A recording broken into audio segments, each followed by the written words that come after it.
உங்களை அடிக்கடிக்கு ஒருத்தர் காண்டு ஏத்துறாங்களா, வெறுப்பு ஏத்துறாங்களா, கோவப்படுத்துறாங்களா, கடுப்பு ஏத்துறாங்களா,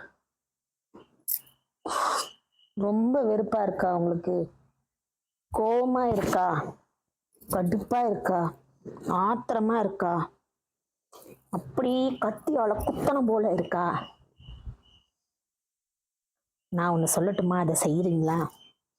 இருங்க இருங்க.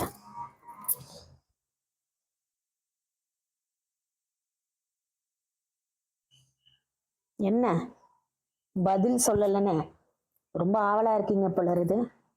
இப்படிதான் மற்றவங்க பேச்சு கேட்டு கேட்டு உங்களுக்கு சுய புத்தி இல்லாம மற்றவங்க சொல்றத கேட்டுது நீங்க ஆடுறீங்க பாருங்க.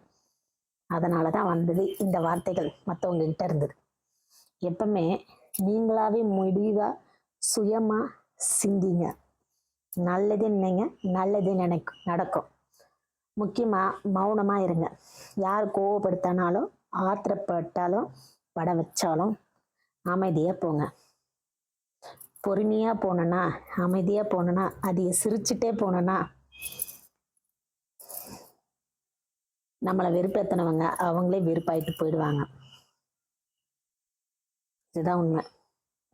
அமைதியா போலாமே, பொறுத்துட்டு போலாமே, கண்டுக்காம இருக்கலாமே. இதுல நம்மளுக்கு எதனா நஷ்டம் இருக்கு? இல்லைங்க. மனசுல பாரமே இருக்காது. இது நீங்க ஒரு நாள் கண்டிப்பா ஃபேஸ் பண்ணுவீங்க. இதை ஃபேஸ் பண்ணி பாருங்க. பை.